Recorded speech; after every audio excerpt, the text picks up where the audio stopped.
Naweza kukusaidia waxaa laga wadaa ma ku caawin karaa.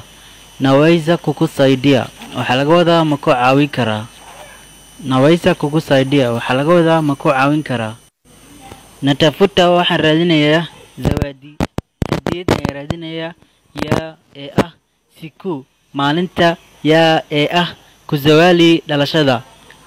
Yaa bibi yangu aan xaaskeyga ugu talagalay unasifia gani maxaa igula talinaysaa.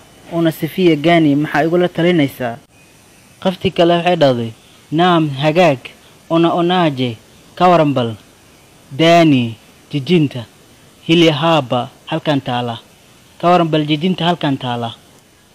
Qofkii hadiyada rabay wuxuu yiri ninafanana ndevu kidogo. Oo yiri ninafanana waxay u muuqataa. Ninafanana waxay u muuqataa ndevu mid dheer. Ndevu kidogo mid xoogaa dheer ay u muuqataa. Ndevu waa mid dheer kidogo waa xoogaa.